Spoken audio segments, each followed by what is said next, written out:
আজকে আমরা একটা নতুন বিষয় আলোচনা করা শুরু করব, যেটা হচ্ছে গুণনীয়ক আর গুণিতক, যেটাকে ইংরেজিতে বলে ফ্যাক্টরস এন্ড মাল্টিপলস। আমরা এতদিন যোগ বিয়োগ গুণ ভাগ এসব নানা রকম অঙ্ক করেছি। তো এই যে অঙ্কগুলো করেছি, সেই অঙ্কগুলোর মধ্যে গুণ আর ভাগ, এই গুণ আর ভাগ আসলে যোগ আর বিয়োগ এইগুলোকে নিয়েই আমরা তৈরি করেছি। কিরকম? আমরা যদি বলি যে ধরো 5 গুণ 4, যেটা এখানে লেখা আছে, তার মানে আমরা বলতে পারি যে 4কে 5 বার যোগ করা অথবা 5কে 4 বার যোগ করা। তুমি যদি 5কে 4 বার যোগ করো, দেখো 5 যোগ 5 যোগ 5 যোগ 5, সেটা হয় 20। বা 4কে 5 বার যোগ করলে সেটাও হয়। তার মানে আমরা যে গুণ করছি সেটা একই যোগ বারবার করাটাকে একটু ছোট করে করার জন্য করছি। একই রকম ভাবে আমরা যদি বলি ধরো 20 ভাগ 4, তার মানে আমরা এটাকে যদি ভাবে চিন্তা করি যে 20 থেকে আমরা 4 বাদ দিতে দিতে থাকি, একবার যদি 4 বাদ দিই তাহলে হলো 16, আবার 16 থেকে 4 বাদ দিলে হলো 12, আবার 12 থেকে 4 বাদ দিলে হলো 8, 8 থেকে 4 বাদ দিলে 4, আর 4 থেকে 4 বাদ দিলে 0। তার মানে 20 থেকে 0 আনার জন্য যদি আমি 4 করে বাদ দিতে থাকি, তাহলে 5 বার আমাকে 4 করে বাদ দিতে হবে। অর্থাৎ একটা বিয়োগ, সেই বিয়োগটাকে আমরা যদি বারবার করতে চাই, সেটাকে আমরা সংক্ষেপে ভাগের আকারে লিখতে পারি। তার মানে আমরা যেটা বুঝলাম, দেখো যে গুণ একই যোগ যদি বারবার করতে হয় তাকে ছোট করে করার জন্য আমরা লিখি, আর ভাগ একই বিয়োগ যদি বারবার করতে হয় তাকে ছোট করার জন্য লিখি। তার মানে আমাদের যে প্রাথমিক হিসাব যোগ বিয়োগ গুণ ভাগ, তার মধ্যে গুণ আর ভাগের মধ্যে কিন্তু এই যোগ আর বিয়োগ এই ব্যাপারটা লুকিয়ে রয়েছে। আমাদের প্রতিনিয়ত এরকম বহু হিসাব করতে হয় যেখানে এই একই জিনিস বারবার করে যোগ এবং বারবার করে বিয়োগ এটা করতে হয়। এই জন্য গুণ আর ভাগ এই দুটো আমাদের রোজকার হিসাবে ঘুরে ফিরে আসে। প্রশ্ন হচ্ছে যে এই যে গুণ আর ভাগ আমরা করব, তো এই গুণ আর ভাগ যখন আমরা করব, তখন আমরা যেটা ধরো দুটো সংখ্যাকে আমরা গুণ করলাম, সেই দুটো সংখ্যাকে যখন আমরা গুণ করব তখন তো আমরা একটা গুণফল পাবো। এই যে গুণফলটা আমরা পাবো, এই গুণফলটাকে কি আমরা একভাবে পেতে পারি না অনেক ভাবে পাওয়া যায়? যেমন ধরো আমরা এই উদাহরণটা দিয়ে শুরু করি। ধরো 5 এইখানে আছে আর 4 আছে, তাহলে আমরা গুণফলটা পেলাম 5 গুণ 4, এরকম করে আমরা 20 পেলাম। এটাকে আমরা 4 গুণ 5 এভাবেও তো লিখতে পারতাম। আমরা এরকম আগে দেখেছি যে গুণ হচ্ছে এমন একটা হিসাব যাতে কোনটা আগে লিখলাম কোনটা পরে লিখলাম তাতে গুণফলটা পাল্টায় না। এটা একটা সহজ উদাহরণ দিয়ে আমরা যেটা একটু আগেই বলেছিলাম যে 5কে 4 বার যোগ করো আর 4কে 5 বার যোগ করো, ব্যাপারটা মোট 20টাই দাঁড়াবে। তো এই জন্য এটা কোনটা আগে কোনটা পরে তার উপরে নির্ভর করে। কিন্তু তোমাদের মনে প্রশ্ন জাগতেই পারে যে এই একটা গুণ করেই কি খালি 20 আনা যায়, অন্যভাবে কি আনা যায় না? অর্থাৎ এই যে আমরা গুণ করলাম, আমরা অন্যভাবে 20 কি আনতে পারি? দেখো আমরা একটু সাধারণ বুদ্ধিতে যদি দেখি, আমরা এরকম ভাবেও 20 আনতে পারি। 10 গুণ 2 20, 10 দুগুণে 20, এই নামটা তো খুব সহজ। বা আগে 2 পরে 10, এতেও আমরা 20 আনতে পারি। আবার কেউ এসব নাম তার মধ্যে দিয়েই যায় না, সে খুব চালাক, সে বলছে যে আরে আমার এই সমস্ত নামটা ফামটা আমি কেন মুখস্থ করব? 20 গুণ 1 সেটাও তো 20, আর 1 গুণ 20 সেটাও 20। তাহলে দেখো আমরা এই যে 20 জিনিসটাকে বিভিন্ন রকম গুণফল হিসেবে লিখতে পারি। তো এই যে আমরা বিভিন্ন রকম গুণফল হিসেবে 20কে লিখলাম, এই বিভিন্ন রকমকে আমরা আলাদা করব কি করে? না, আমরা কতগুলো নাম দেব।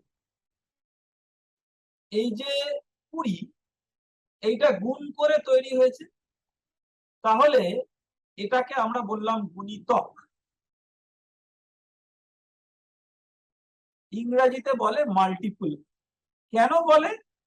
তার কারণ হচ্ছে এটা গুণ করে তৈরি, ওই জন্য গুণিতক বা মাল্টিপল।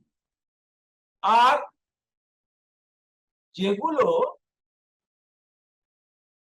গুণ করে এই গুণফলটা তৈরি হয়েছে সেগুলোকে বলে গুণনীয়ক বা উৎপাদক। এরকম অনেক রকম নাম বলে, আমরা গুণনীয়ক নামটা আপাতত ব্যবহার করব।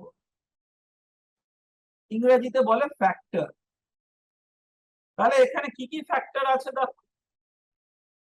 20, 4, 5 এ দুটো ফ্যাক্টর বা গুণনীয়ক, কেননা এদেরকে গুণ করে হচ্ছে 20। হয় 5 আগে নিলাম 4 পরে নিলাম, বা 4 আগে নিলাম 5 পরে নিলাম, কিন্তু আমরা বলবো 5 আর 4 এই জোড়াটা হচ্ছে একটা এর গুণনীয়ক। আবার 10 আর 2 ও গুণনীয়ক। তার কারণ হচ্ছে যে 10 আর 2 গুণ করে 20 হয়েছে, গুণিতকটা কিন্তু 20। আবার 1 আর 20 এরাও গুণনীয়ক। এখন তোমাদের মনে প্রশ্ন জাগতে পারে, একটা গুণিতক আনার জন্য কি খালি দুটো গুণনীয়ক, না আরো বেশি গুণনীয়ক হতে পারে? আরো বেশি গুণনীয়ক হতে পারে। দেখো এই উদাহরণটা থেকে আমরা বুঝতে পারছি। আমরা যদি লিখি ধরো 5 গুণ 4, এটাকে আমরা এভাবে তো লিখতে পারি 5 গুণ 2 গুণ 2।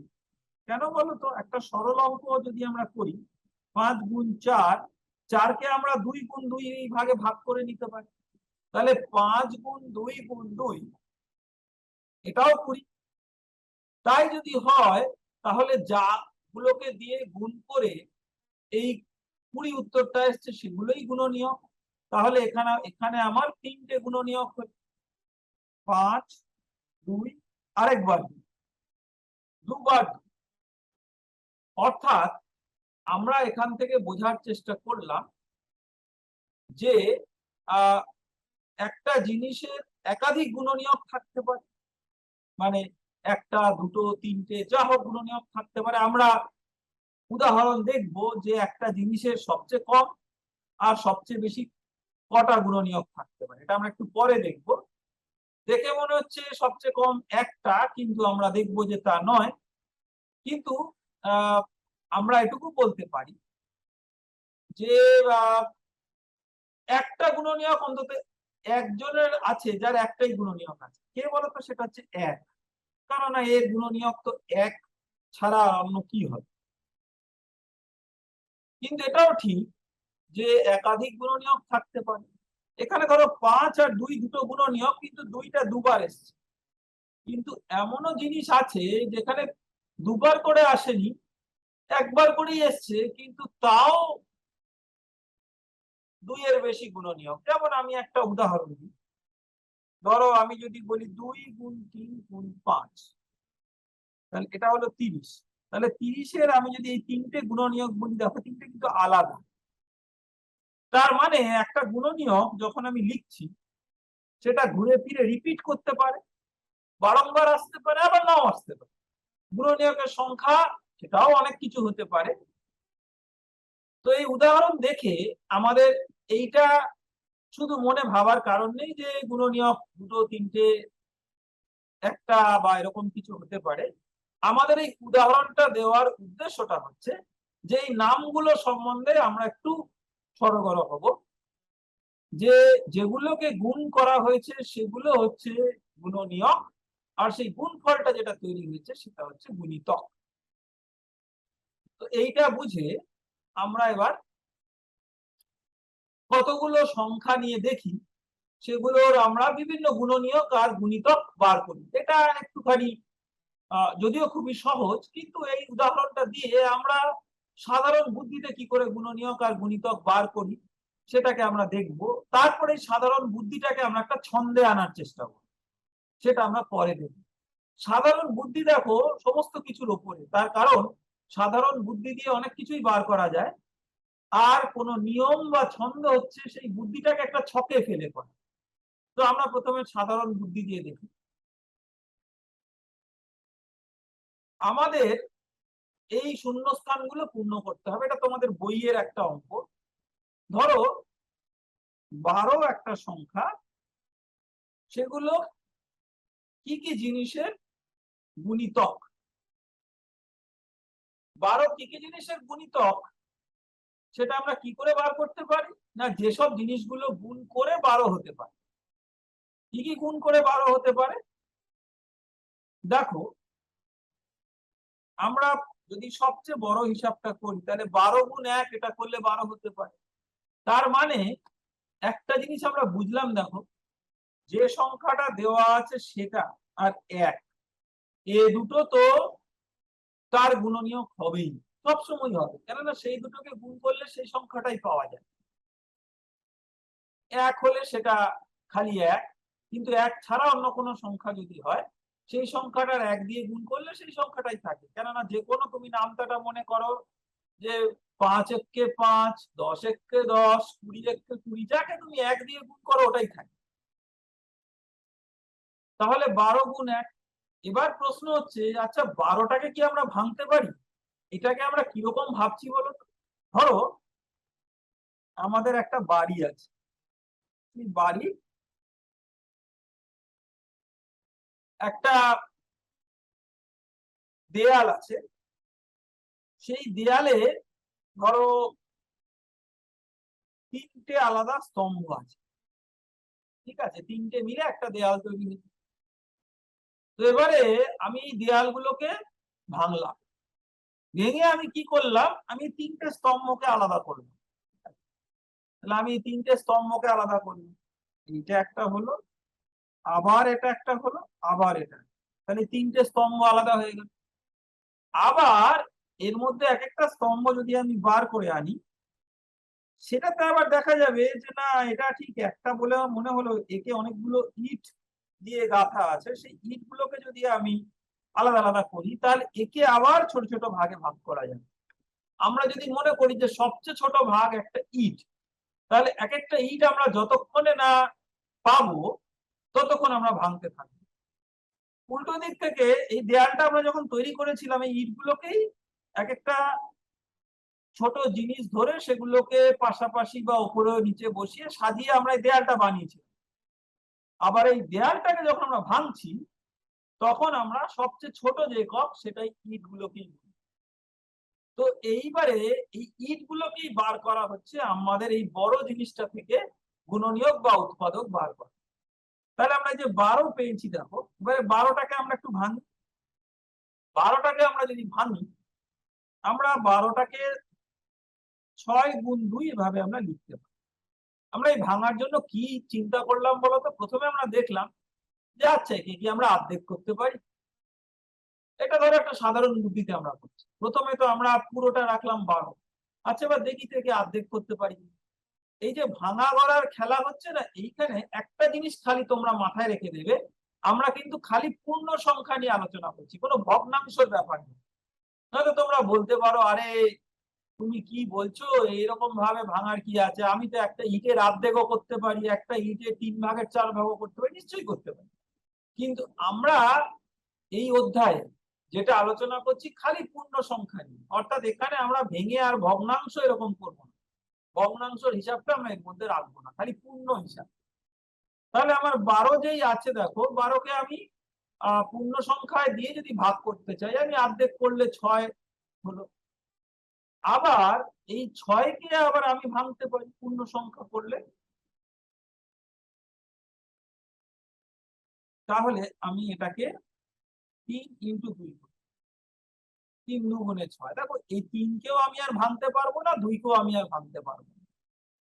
আর ভাঙতে ভাঙতে যখন আমি পারবো না, অর্থাৎ আমার সবচেয়ে ছোট যে জিনিসটা যাকে আর ভাঙা যায় না, তাকে আমরা বলছি মৌলিক সংখ্যা।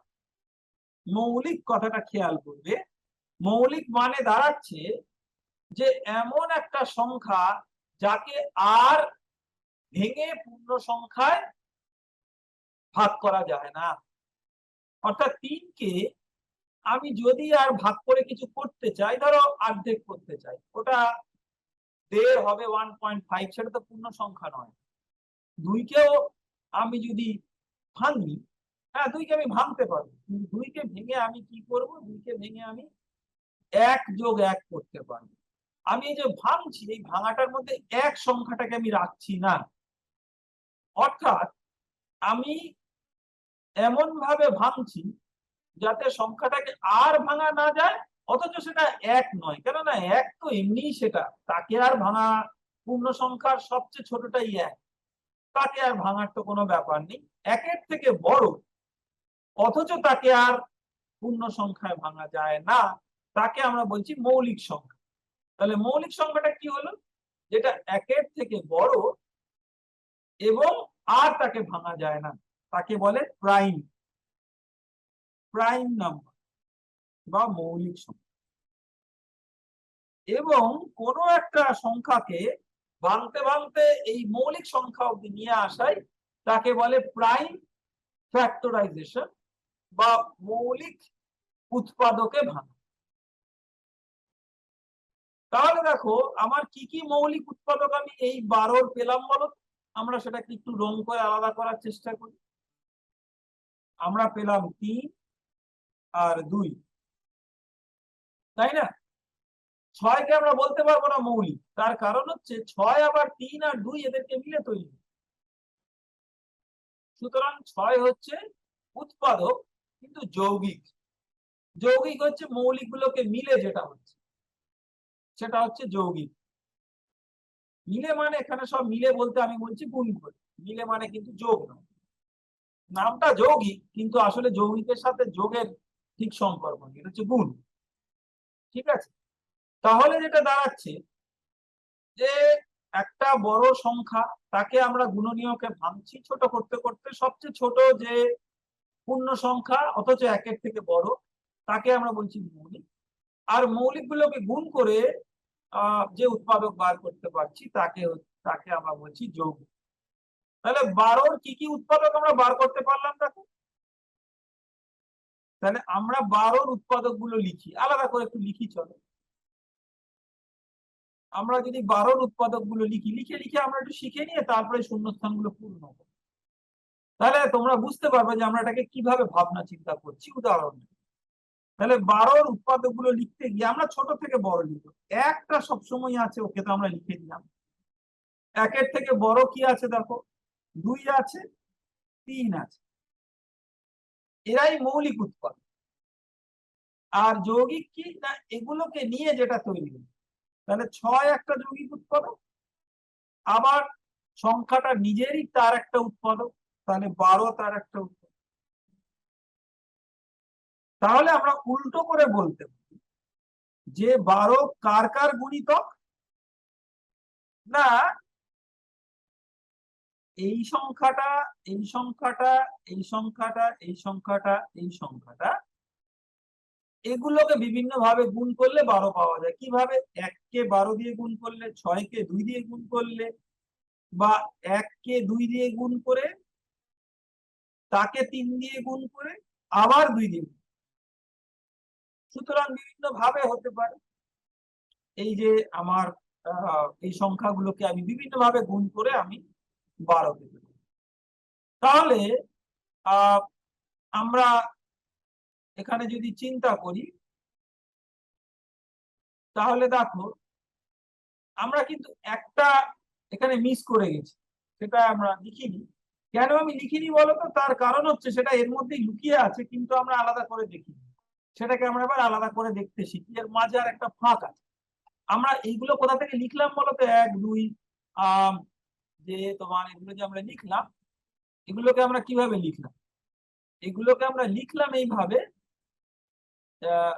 এই যে ধরো এইটাকে আমরা লিখি। কিভাবে লিখলাম? আমরা এটাকে লিখলাম, এখানে যে লেখাটা আছে দেখো, এই লেখাটাকে আমরা ব্যবহার করি। এবারে আমরা যদি চিন্তা করি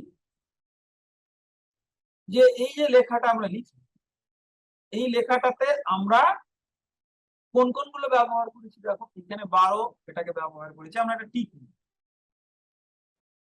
এটাকে আমরা ব্যবহার করি। এবারে আর কি কি আমরা ব্যবহার করেছি দেখো, আর আমরা ব্যবহার করেছি এখানে আমি একটা টিক মেরে দিলাম, আর আমরা ব্যবহার করেছি দেখো 6 ব্যবহার করেছি, আমরা 3 ব্যবহার করেছি, আমরা 2 ব্যবহার, কিন্তু একটা জিনিসকে আমরা ব্যবহার করি, দেখো এটা থেকে তো আমরা কোনো চিহ্ন দিইনি, তাহলে একেও আমাদের ব্যবহার করতে হবে। এই যে আমরা যা সংখ্যাগুলো লিখেছি সবই তো ভেঙে ভেঙে লিখেছি, তাহলে একেই আমরা বাদ দেবো কেন? তোমরা বলতে পারো যে আচ্ছা আমরা 2টা একবার লিখেছি, লিখেছি তো কি হয়েছে, এই 2টা তো আমার দুবার আসতে পারে না। দেখো এখানে তুমি চিন্তা করো কিভাবে দুবার আসতে পারে। এই 6টাকে আমি লিখেছি 3 গুণ 2, তাই তো, কিন্তু সেইটা গুণ 2 করে তো হয়েছে 12। তার মানে আমি এই 12টাকে এরকম ভাবেও লিখতে পারতাম 3 গুণ 2 এটা 6 এর জায়গায়, আরেকটা গুণ 2 এটা 3 দুগুণে 6, 6 দুগুণে 12।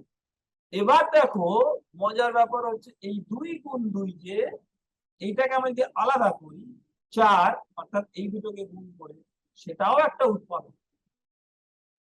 এখানে দেখো আমরা সেই পরিস্থিতিটাতে এলাম যেখানে দুটো মৌলিক উৎপাদককে নিয়ে আমরা একটা নতুন উৎপাদক খুঁজে পাচ্ছি,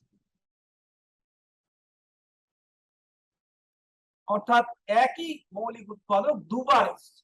এই নয় যে দুটো আলাদা মৌলিক উৎপাদক, একই মৌলিক উৎপাদক কিন্তু দুবার এসছে। তাহলে একই মৌলিক উৎপাদক দুবার যদি আসে তাহলে 2 গুণ 2 যেটা সেটা দুবার এলে সেটা হয়ে গেল 4। তাহলে এই 4টাকে আমরা একটা ফাঁকে ঢুকিয়ে দিই। তাহলে 12 কি কি উৎপাদক হলো? 1, 2, 3, 4, 6, 12। কি করে তুমি বুঝবে এগুলো 12 উৎপাদক? বোঝাটা খুব সহজ। দেখো আমরা এগুলোকে উৎপাদক কেন বলছি, তার কারণ হচ্ছে যে এগুলোকে কিছু দিয়ে গুণ করলে উত্তরটা আসছে 12। সেই কিছুটা কি? 1কে আমরা যদি 12 দিয়ে গুণ করি তাহলে আমার উত্তরটা আসছে 12, এটাকে আমরা দেখলাম। 2কে আমরা কি দিয়ে গুণ করলে উত্তর পাচ্ছি 12? 6, তাহলে 2টা হলো। 3কে আমরা 4 দিয়ে গুণ করলে পাচ্ছি 12, 4কে আমরা 3 দিয়ে গুণ করলে পাচ্ছি 12, 6কে আমরা 2 দিয়ে গুণ করলে পাচ্ছি 12, আর 12কে আমরা 1 দিয়ে গুণ করলে পাচ্ছি 12, তাই তো? তাহলে এইগুলো উৎপাদক বা গুণনীয়ক কিভাবে হলো? না, এগুলোকে কিছু একটা দিয়ে গুণ করলে আমার এই সংখ্যা 12টা আসছে, যেটা আমার দেওয়া সংখ্যা। তাহলে এই কিছু দিয়ে গুণ করলে যখন হচ্ছে, আমরা আবার উল্টো করে এই গুণটাকে ভাগের আকারে লিখতে পারি। কিরকম দেখো, আমি এই জায়গাটাকে একটু পরিষ্কার করে দিই, পরিষ্কার করে আমরা এটাকে একটু অন্যভাবে, এই যে লিখলাম আমরা, এটাকে আমরা লিখতে পারি 12/1 সমান 12। এটাকে আমরা লিখতে পারি 12/2 সমান 6। এটাকে আমরা লিখতে পারি 12/3 সমান 4। এটাকে আমি লিখতে পারি 12/4 সমান 3। এটাকে আমি লিখতে পারি 12/6 সমান 2। আর এটাতে আমি লিখতে পারি 12/12 সমান 1। দেখো আমি কি আর করলাম, কিছুই না, আমি গুণটাকে একটু উল্টে দিয়ে ভাগ হিসেবে লিখলাম। আমি এই যে এই দুটোকে গুণ করলে এইটা হয় গুণফল, তার মানে গুণফলের মধ্যে কোনো একটা দিয়ে যদি এই দুটোর মধ্যে ভাগ করি তাহলে অন্যটা পাওয়া যায়, তাই না? এটা তোমরা খুব সহজেই উদাহরণ মিলিয়ে দেখতে পাচ্ছ। তাহলে আমরা খুব সোজা কথায় বলতে পারি যে উৎপাদক কাকে বলে, না যেটা দিয়ে ভাগ করলে মিলে যায়। দেখো বইতে না অনেক খুব ঘুরিয়ে পেঁচিয়ে অনেক কথা লেখা থাকে, কিন্তু আমরা এই সহজ ভাষায় জিনিসটাকে নিজেদের মতো করে বুঝি। আমি কথাটাকে লিখে দিই এখানে, দেখো যে উৎপাদক বা গুণনীয়ক এটা কি, না যেটা দিয়ে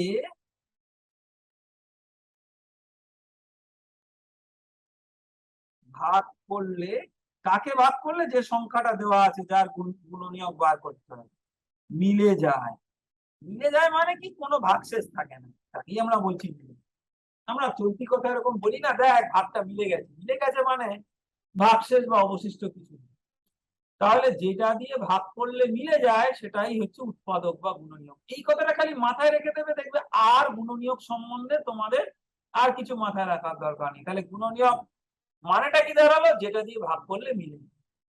আমরা কিভাবে সেটাকে পেতে পারি, দেখো আমরা তো এটা একটা মানে বিভিন্ন ভাবে চিন্তা ভাবনা করে বার করলাম। যখন করেছি আমরা, তখন সেটাকে আবার শূন্যস্থান পূর্ণ করি।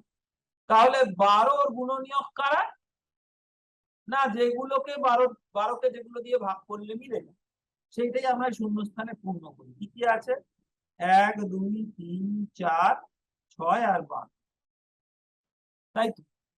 এবার তাহলে আমরা যদি উল্টো করে বলি, এটা তাহলে হলো গুণনীয়ক বা উৎপাদক, তাহলে এইগুলোর গুণিতক হলো 12, কারণ এগুলোকে বিভিন্ন ভাবে গুণ করলে 12 পাওয়া যায়। তাহলে একই জিনিস আমি যদি লিখি, তাহলে 12 হলো কাদের কাদের গুণিতক, 1 2 3 4 6 12, এগুলোর কে বিভিন্ন ভাবে নিলে 12 হচ্ছে তার গুণিতক। তাহলে আমরা যখন বার করেছি এই গুণিতক গুলো আর গুণনীয়ক গুলো, এবার এর মধ্যে আমরা মৌলিক গুলো বার করব। তাহলে মৌলিক গুলো আমরা কি বলেছিলাম, মৌলিক হচ্ছে একের বেশি, আবার তাকে আর পূর্ণ সংখ্যায় ভাগ করে ভাঙা যায় না। তাহলে দেখো এগুলোর মধ্যে কোনগুলো মৌলিক নয় বলো। ধরো 4, এটা মৌলিক নয় কেন বলো তো, কেন 4কে আমি 2 গুণ 2 করতে পারি, তো একে আবার আমি ভাঙতে পারি। 6 এও মৌলিক না, কেননা 6কে আমি 2 গুণ 3 করতে পারি, মানে ভেঙে দিতে পারি। 12কেও তো আমি আরো কত ভাবে ভাঙতে পারি, একটা ভাঙার আগে লেখা আছে 1 গুণ 2 গুণ। তাহলে যেগুলো কিরকম ভাবে ভাঙা যায়, একটাকে বাদ দাও, এক বাদ দিয়ে, সেগুলো কিন্তু মৌলিক নয়। তাহলে মৌলিক উৎপাদক কোনগুলো, 2 আর 3। একটা খুব গুরুত্বপূর্ণ জিনিস খেয়াল করো, 1 কিন্তু মৌলিক নয়। তর্কের খাতিরে যদি আমরা ধরি যে 1কে তো আর ভাঙা যায় না, তাহলে 1 কেন মৌলিক হবে না, তার কারণ হচ্ছে আমরা মৌলিকটাকে এমন ভাবেই বলছি, তার সংজ্ঞা দিচ্ছি যে যেটা 1-এর থেকে বড় এবং যাকে ভাগ করে আর কোনো পূর্ণ সংখ্যায় ভাঙা যায় না। তাহলে 1টাকে হিসাবের বাইরে আমাকে রাখতে। তাহলে আমরা এবারে গুণনীয়ক, গুণিতক এবং বা উৎপাদক, গুণিতক এই নামগুলো শিখলাম, এবং মৌলিক উৎপাদক গুলো আমরা বার করা শিখলাম। এবারে আমরা কতগুলো ছোট ছোট প্রশ্নের উত্তর দিই। তাহলে 2 কোন কোন সংখ্যার গুণিতক, 2 1 আর 2 এর গুণিতক, তাই এটা তখন সোজা, তাই? তাহলে 2 এর গুণনীয়ক বা উৎপাদক কারা, না 1 আর 2। তাহলে 2 এর উৎপাদকের সংখ্যা কটা, একটা আর দুটো।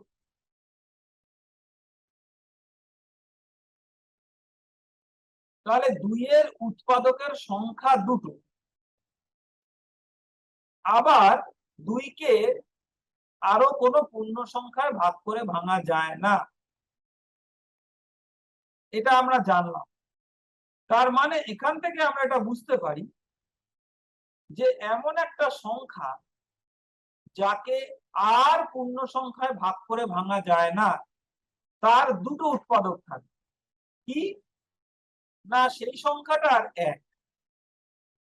যে কোনো সংখ্যাই তার নিজের উৎপাদক, তাই না? তার কারণ তাকে নিজেকে দিয়ে ভাগ করলে মিলে যায়, ভাগফলটা হয় 1।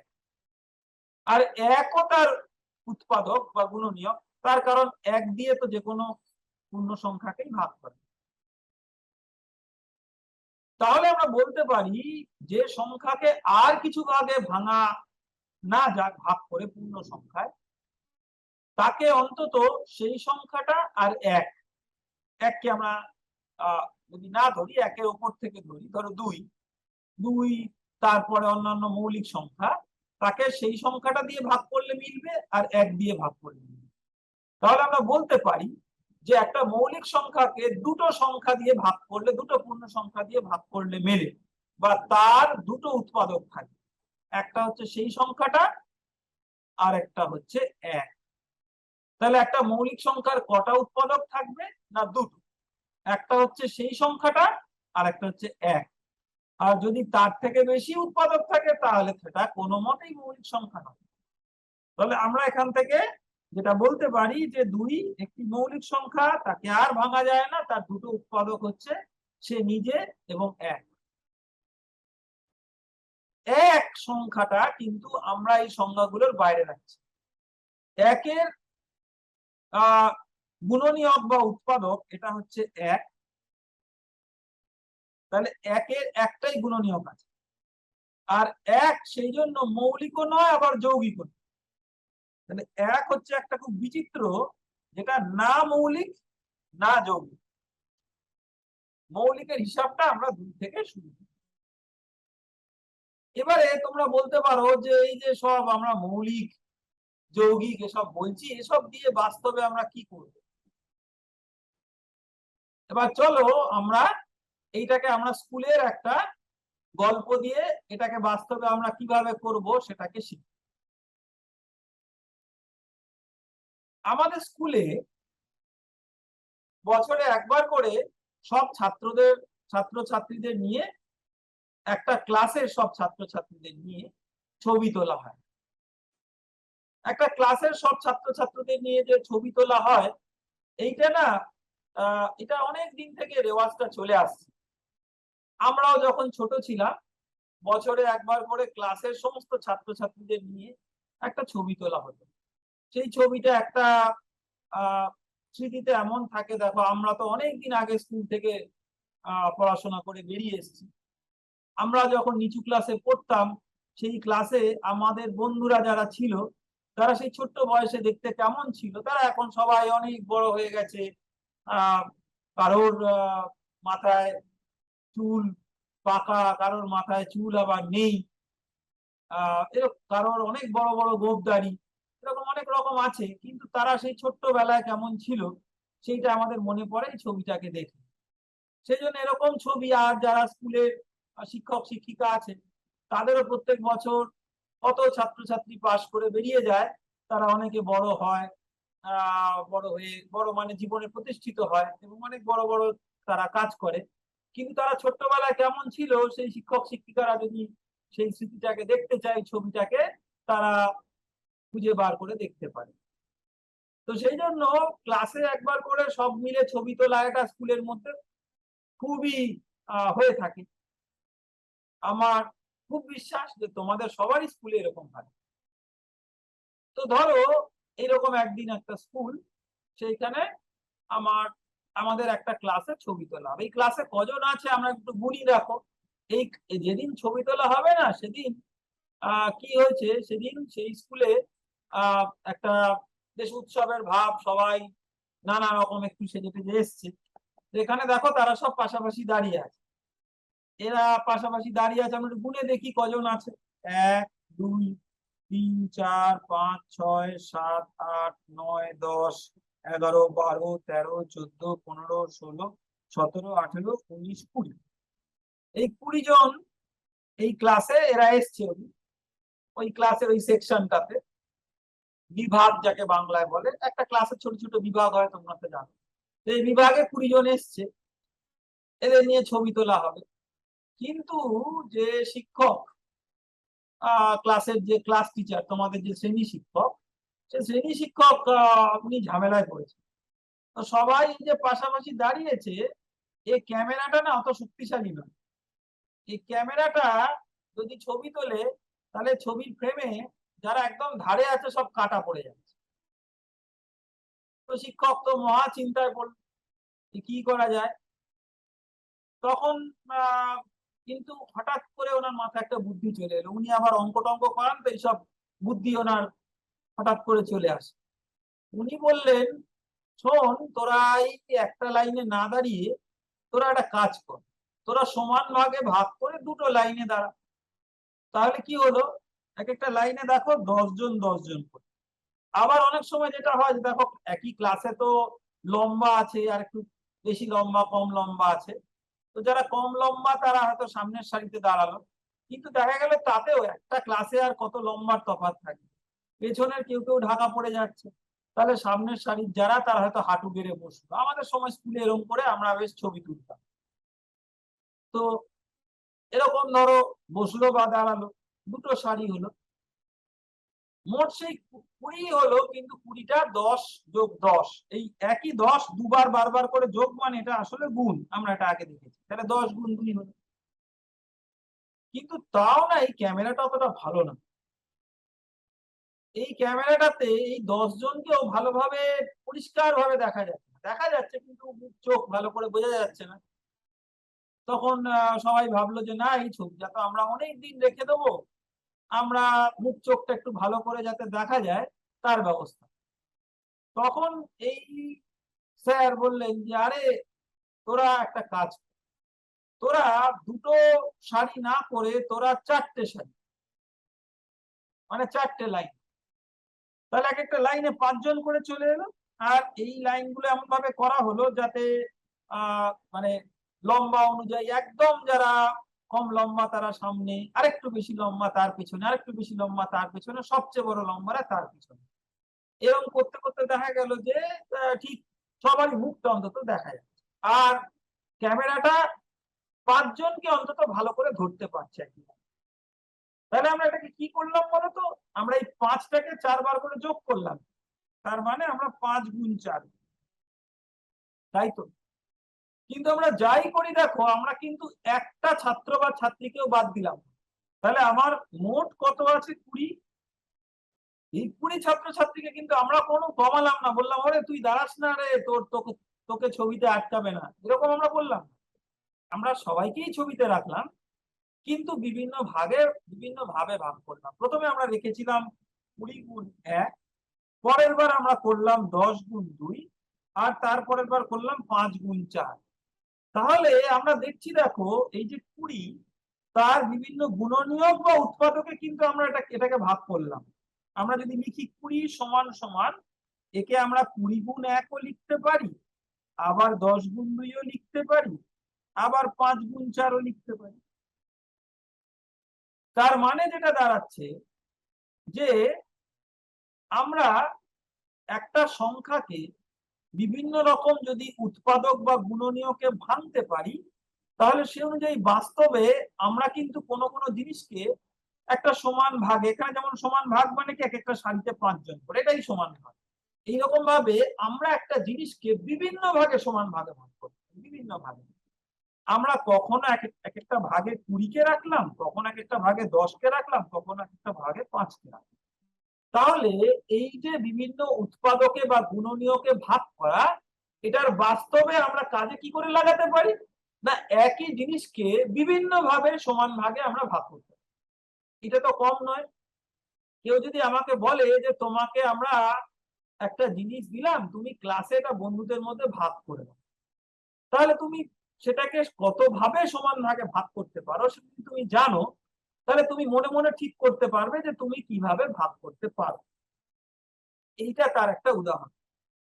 এরকম উদাহরণ আমরা পরে দেখবো, কিন্তু এই উদাহরণটা দিয়ে আমরা এটুকু বুঝলাম যে একটা জিনিসকে যদি আমরা বিভিন্ন ভাবে সমান ভাগে ভাগ করার আমার উপায় থাকে, তাহলে কি কি ভাবে সেটা ভাগ করা যায়, সেটা হচ্ছে উৎপাদকে ভেঙে বার করা যায়।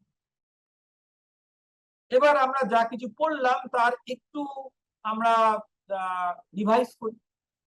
দেখো 6 কোন কোন সংখ্যার গুণিতক সেটা আমরা দেখি। আমরা একটু আগেই ওটা করেছি। দেখো সেটাকে আমরা একটু লিখি, একটু মনে করি। এটাকে আমরা লাল দিয়ে লিখি, লাল দিয়ে গোল করতে বলেছে এখানে। তাহলে 6 কি কি ছিল দেখো, আমরা এইভাবে এবার লিখবো। 6 লিখবো হচ্ছে 1 গুণ 2 গুণ 3, তাই তো? তাহলে 6 এর গুণিতক দেখো, এই 1 এলো, 2 আর 3 হচ্ছে মৌলিক, আবার 6 নিজে তার গুণিতক। তাহলে 6 হলো 1 2 3 বা 6 এর গুণিতক। তাহলে 6 এর গুণনীয়ক কারা? এরাই গুণনীয়ক। 1 2 3 আর 6। আর 6 কত গুণ কত? না অনেক কিছু, মানে 2 গুণ 3 হতে পারে, 6 গুণ 1 হতে পারে, 1 গুণ 6 হতে পারে, অনেক কিছু ভাবে লেখা যেতে পারে। তাহলে আমরা এটাকে এই যে শূন্য স্থানটা, এটাকে আমরা অনেক ভাবে লিখতে পারি, তাই না? আমরা লিখতে পারি 6 সমান সমান 1 গুণ 6, আবার লিখতে পারি 6 গুণ 1 2 গুণ 3 3 গুণ 2, এরকম আমরা নানা রকম লিখতে পারি। এই জন্য একটাই যে উত্তর হবে তার কোনো মানে নেই। তাহলে 6 এর উৎপাদকের সংখ্যা কত? 4টে, তাই তো? 1 2 3 4। তাহলে 6 মৌলিক না যৌগিক সংখ্যা? দেখো, যার উৎপাদকের সংখ্যা দুটো সেটা হচ্ছে মৌলিক। তাহলে 2 এর বেশি উৎপাদকের সংখ্যা হলেই সেটা হবে যৌগিক। তাহলে 6 একটি যৌগিক সংখ্যা। ঠিক আছে, তাহলে আমরা এখান থেকে বুঝলাম যে একটা মৌলিক, যাকে আমরা বলছি প্রাইম, তার খালি দুটো উৎপাদক আছে, আর যৌগিক একে ইংরেজিতে বলে কম্পোজিট। Composite number. আমি ইংরেজি গুলো বলছি, তার কারণ হচ্ছে, আমি এটা তোমরা তো দেখেছো, আমি এটাকে বোঝানোর জন্য বলি। তার কারণ হচ্ছে যে এরকম কোনো ভাবার কারণ নেই যে ইংরেজিটার মধ্যে খুব একটা বিশেষত্ব আছে। একটা বাংলা নাম আছে, ইংরেজি নাম আছে, সব জিনিসেরই তার ভাষার মতো করে নাম থাকে, কিন্তু মানেটা বোঝাটা সবচেয়ে গুরুত্বপূর্ণ। ওটা ইংরেজি নাম কি আর বাংলা নাম কি, এটা ঠিক আছে, এটা আমরা জানবো, কিন্তু আসলে মানেটা কি, সেইটা বাংলাই হোক ইংরেজি হোক, মানেটা এক। মৌলিক এর দুটো উৎপাদক আছে, আর যৌগিক এর দুটোর বেশি উৎপাদক আছে। ঠিক আছে, এবারে 2 এটা হলো একটা জোড় সংখ্যা, তাই তো? আমরা জানি জোড় সংখ্যা কি, 2 4 6 8, এগুলো সব জোড় সংখ্যা। এবারে এটা মৌলিক না যৌগিক? 2 এর কটা উৎপাদক আছে বলো তো? 2 এর দুটোই উৎপাদক আছে, 1 গুণ 2, তাই তো? 1 আর 2 হচ্ছে 2 এর উৎপাদক। তাহলে যে জিনিসের দুটো উৎপাদক আছে সেটা হচ্ছে মৌলিক সংখ্যা, তাহলে 2 হচ্ছে মৌলিক সংখ্যা। এবারে প্রত্যেকটা জোড় সংখ্যা কার গুণিতক? না 2 এর গুণিতক, তাই তো? কি কি জোড় সংখ্যা আছে দেখো, 2 4 6 8, এগুলোকে আমরা জোড় সংখ্যা বলি, আর অন্যগুলো বিজোড় সংখ্যা। তাহলে এই যে জোড় সংখ্যা যেগুলো আছে, এই জোড় সংখ্যাগুলো সব 2 এর গুণিতক। কেন বলতো? এই 4, এটা হচ্ছে 2 দুগুণে 4, তাই তো? 6 এটা কি, না 2 কে 3 বার গুণ করলি। 8 এটা 2 কে 4 বার গুণ করলি। তার মানে এটা দাঁড়াচ্ছে যে 2 এর গুণিতক হচ্ছে প্রত্যেকটা জোড় সংখ্যা। এবারে 2 বাদ দিয়ে প্রত্যেকটা জোড় সংখ্যার তাহলে 2 এর বেশি উৎপাদক আছে। তার কারণ হচ্ছে যে, যেমন ধরো 4 এর উৎপাদক কটা আছে? 2 গুণ 1, তাই তো? তাহলে 2 গুণ 2 গুণ 1 যদি আমি বলি, তাহলে 4 এর উৎপাদক কে কে? 1 2 আর 4, তাই তো? 2 গুণ 2 হচ্ছে 4। তাহলে 4 এর উৎপাদক 3। 6 এর উৎপাদক কি কি দেখো, 1 2 3 আর 6। তার মানে যেটা দাঁড়াচ্ছে, দেখো 2 বাদ দিয়ে অন্য যে কোনো জোড় সংখ্যারই 2 এর বেশি উৎপাদক আছে। তাহলে 2 এর থেকে বড় প্রত্যেকটা জোড় সংখ্যা হচ্ছে যৌগিক সংখ্যা, তার কারণ তার 2 এর বেশি উৎপাদক আছে। তাহলে জোড় সংখ্যা আর মৌলিক সংখ্যা এই দুটোই একসাথে হচ্ছে 2। 2 হচ্ছে একমাত্র জোড় সংখ্যা যেটা মৌলিক, তার কারণ 2 এর থেকে বড় যে কোনো জোড় সংখ্যা, তার উৎপাদকের সংখ্যা কিন্তু 2 এর থেকে বেশি। তাহলে আমরা 15টা বেজোড় বা অযুগ্ম সংখ্যা, যেগুলো বেজোড় জোড় বাদ দিয়ে যেগুলো, সেটাই হচ্ছে বিজোড় বা অযুগ্ম। ঠিক আছে, তাহলে বেজোড় সংখ্যা যেগুলো সেগুলো কি কি? বেজোড় সংখ্যা যেগুলো যেগুলো জোড় নয় সেগুলোই বেজোড়। আর লেখার এমন কি আছে? 1, 3, 5, 7 এরকম এগুলো সব 1, 3, 5, 7, 9 এগুলো সব। তাহলে কোন বিজোড় সংখ্যাই কিন্তু 2 দিয়ে বিভাজ্য নয়, 2 দিয়ে ভাগ করলে মেলে না। কেন? 2 দিয়ে ভাগ করলে যাকে মেলে সে হচ্ছে জোড়, আর বেজোড় হচ্ছে জোড় বাদ দিয়ে যা কিছু, সেই জন্য বেজোড়কে তো 2 দিয়ে ভাগ করলে মিলবে না। ভাগ করে মিলবে না বলে ওটাকে বিভাজ্য নয়, এইটা বলছে। বিভাজ্য নয় মানে হচ্ছে ভাগ করলে মিলবে না। এইবারে তাহলে আমরা জোড়, বিজোড়, মৌলিক, যৌগিক এগুলোকে আমরা শিখেছি। এবারে দেখো, আমাদের অঙ্ক করতে গেলে না সব সময় আমরা এই উৎপাদক করে বার করব সেটা মৌলিক না যৌগিক, এটা তো আমরা করব, কিন্তু 1 থেকে 100-র মধ্যে সংখ্যাগুলো, এগুলোকে আমরা একটু মনের মধ্যে চট করে যদি রাখি যে কোনগুলো মৌলিক আর কোনগুলো মৌলিক নয়, আমাদের খুব সুবিধা হবে। এই ছকের মধ্যে দেখো আমরা গোল করে করে সেগুলো রেখেছি, সেগুলো যেগুলো মৌলিক। কি করে আমরা এগুলো বার করেছি? দেখো, আমরা এমন গুলো বার করেছি যেগুলোকে আর কিছু দিয়ে ভাগ করলে মেলে না, কেবলমাত্র সেটা আর 1 ছাড়া। 2 দেখো, 2 বা 1 এই দুটো ছাড়া কিছু দিয়ে ভাগ করলে মেলে না। 3, 3, 1 এই দুটো ছাড়া কোনো দিয়ে ভাগ করলে মেলে না। 5ও তাই, 7ও তাই, 11ও তাই, 13ও তাই। এরকম করে দেখো 17, 19, 23, 29 এইখানে যা যা আছে এগুলো একটু যদি তোমরা মাথায় রেখে দাও।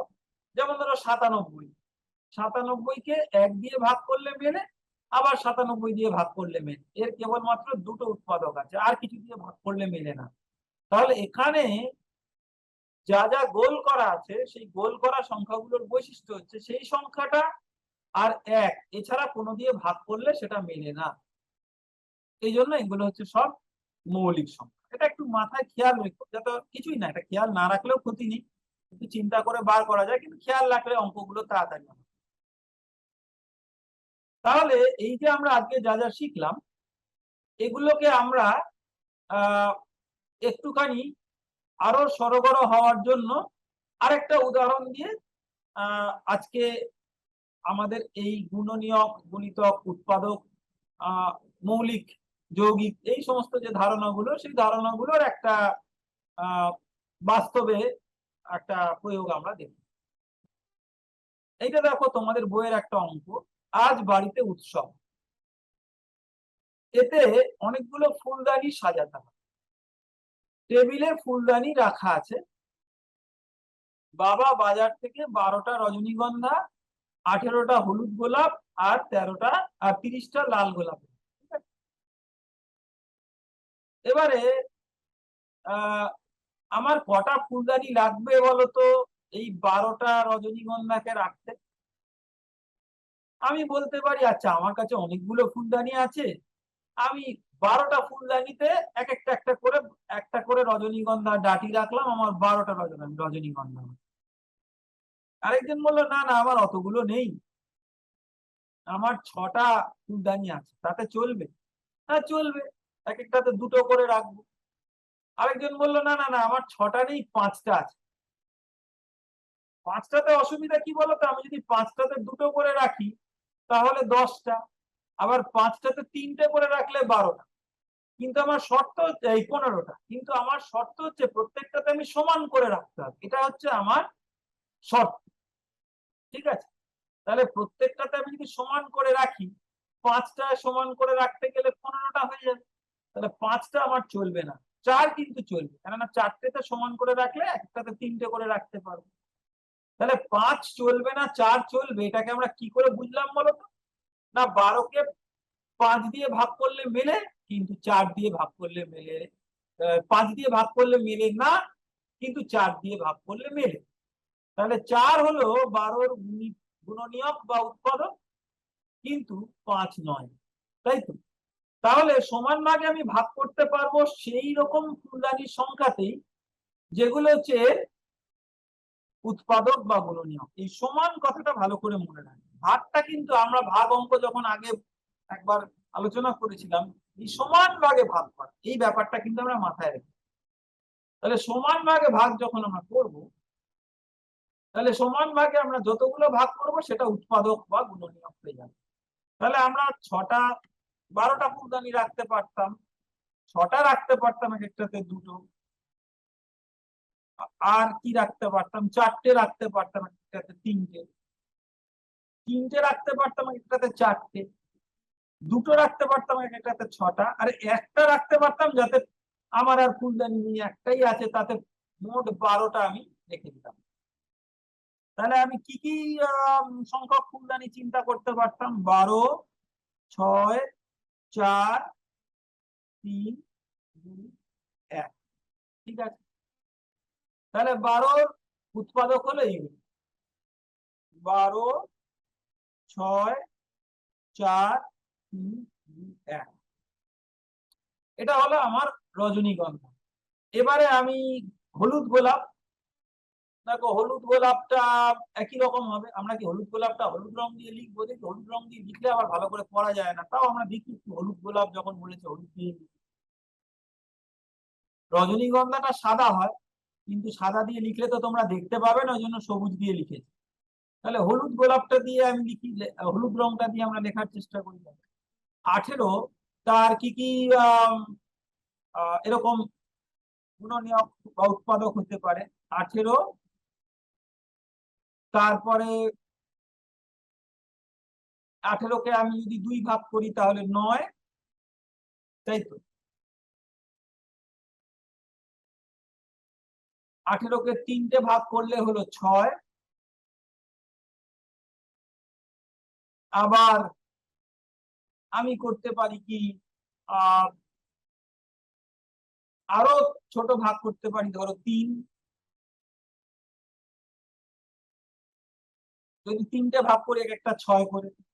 2 করতে পারি, 2টো ভাগ করে দিলে 9টা করে, 2টো ফুলদানিতে 9টা করে রাখলাম, আর 1 তো আছে।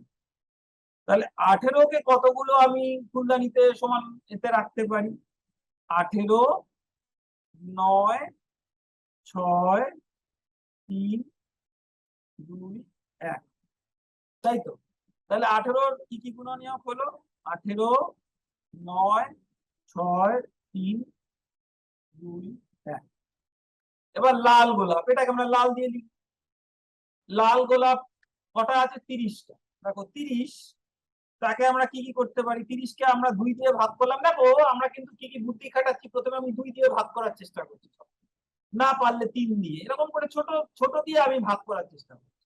তাহলে আমি প্রথমে 2 দিয়ে ভাগ করলাম, হলো 15। তারপরে আমি 3 দিয়ে ভাগ করলাম, মানে 3টে ভাগ করলাম, তাহলে হলো 10। 4 দিয়ে করলে মেলে না। 5 দিয়ে করলাম, হলো 6।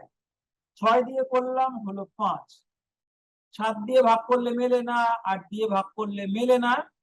9 দিয়ে ভাগ করলে মেলে না। 10 দিয়ে ভাগ করলে মেলে। কি হয়? 10 দিয়ে ভাগ করলে হয় 3। এরকম করে 11, 12, 13, 14, 15। 15 দিয়ে ভাগ করলে মিলে যায় 30কে। কত হয়? 2। 15 দুগুণে 30।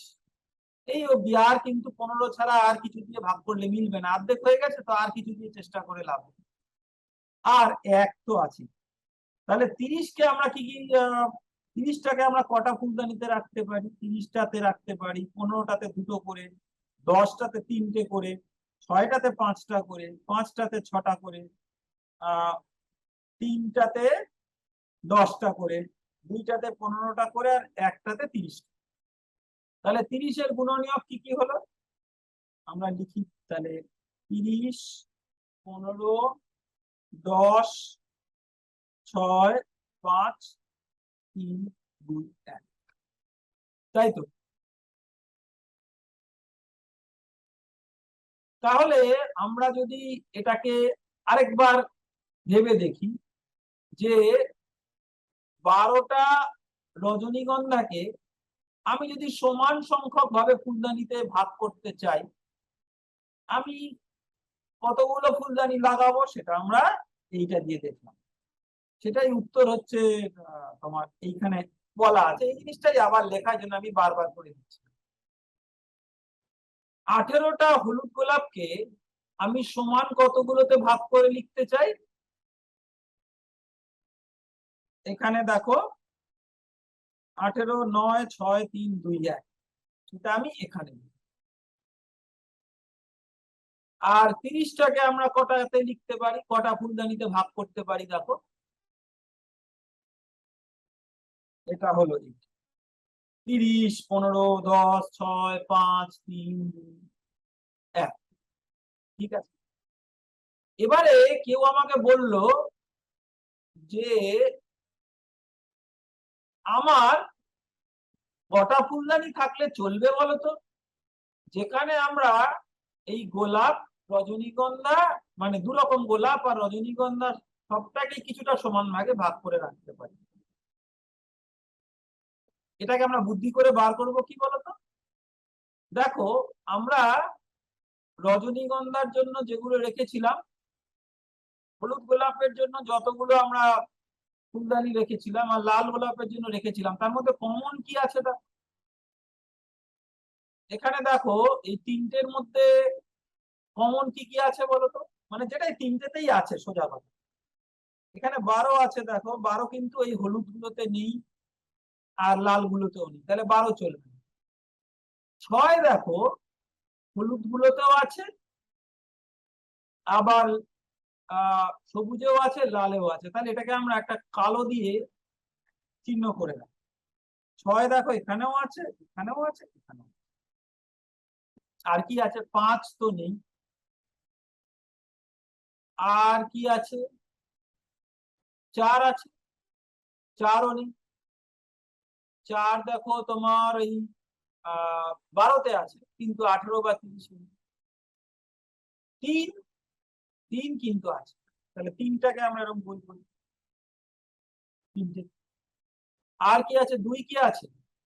2ও আছে।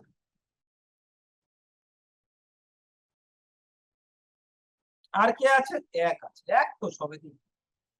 তার মানে আমরা যদি অঙ্কটাকে এইভাবে বোঝার চেষ্টা করি, দেখো তাহলে আমার কাছে যদি 3টে ফুলদানি, এই 6টা ফুলদানি থাকে,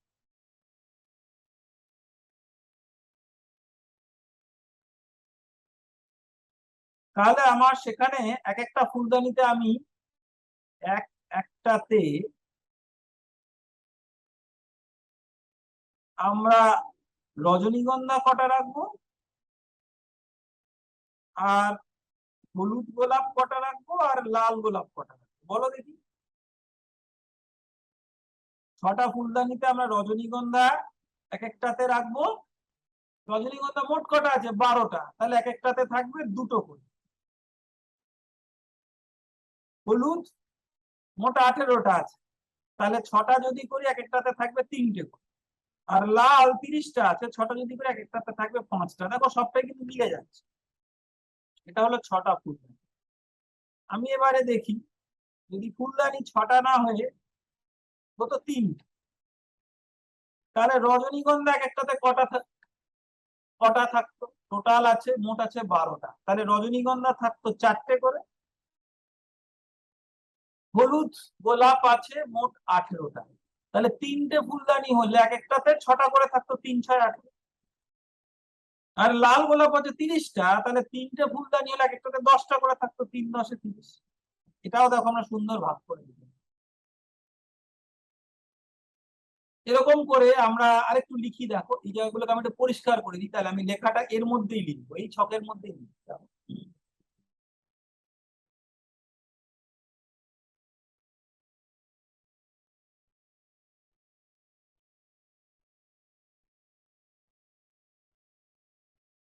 আমার 6টা বলেছিলাম, 3টে বলেছিলাম, আর কটা? 2টো বলেছিলাম। 2টো ফুলদানি যদি থাকে, তাহলে এক একটা ফুলদানিতে রজনীগন্ধা কটা করে থাকবে? 6টা করে। আমার কাছে তো 12টা রজনীগন্ধা আছে। হলুদ ফুল 18টা আছে, তাহলে এক একটাতে 9টা করে থাকে। আর লাল 30টা আছে, এক একটাতে 15টা থাকে। আর যদি আমার একটাই ফুলদানি থাকে আর কিছু নেই, তাহলে সবকটা রজনী একটাতে থাকবে, সবকটা হলুদ 18টা একটাতে থাকবে, আর সবকটা লাল 30টা একটাতে। তার মানে দেখো, আমি আমার এই ফুলগুলোকে সমান ভাগে ভাগ করে কটা ফুলদানি ব্যবহার করতে পারি, এর আমরা 4টে উত্তর দেব।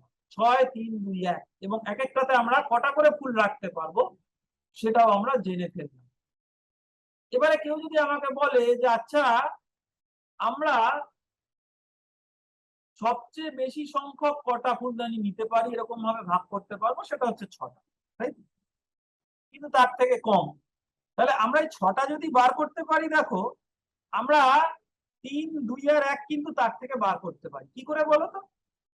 আমি যদি বার করতে পারি যে আমার 6টা ফুলদানি হচ্ছে সবচেয়ে বেশি, যাতে সমান ভাগে ভাগ করতে পারবো, তাহলে তার থেকে কম ফুলদানি যাতে সমান ভাগে ভাগ করতে পারবো কি 3, 2 আর 1। লক্ষ্য করে দেখো, 6 হচ্ছে 3 গুণ 2 গুণ 1। এ বড় মজার খেলা।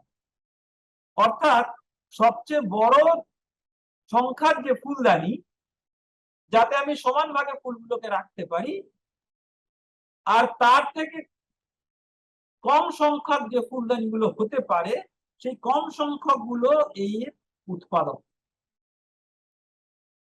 তাই তো? তাহলে আমরা যদি সবচেয়ে বড় যে উৎপাদক সেটা বার করতে পারি, অন্য উৎপাদক গুলো তাকেই ভেঙে ভেঙে বার করা। তো যাই হোক, আমরা তাহলে এখানে কিভাবে সবচেয়ে বড় উৎপাদকটা বার করা যায় এটা আমরা পরে দেখব।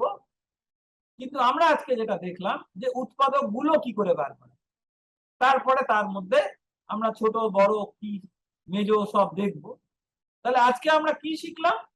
আজকে আমরা শিখলাম গুণিতক কাকে বলে, গুণনীয়ক বা উৎপাদক কাকে বলে, সেগুলোর মধ্যে কোনগুলো মৌলিক, কোনগুলো যৌগিক, এই উৎপাদকগুলো কি করে বার করা হয়, এবং এই উৎপাদকগুলোর মধ্যে যে বিভিন্ন উৎপাদক হতে পারে, সেগুলোর মধ্যে সবচেয়ে বড় যেটা, অন্যগুলো আবার সেই বড়টার উৎপাদক।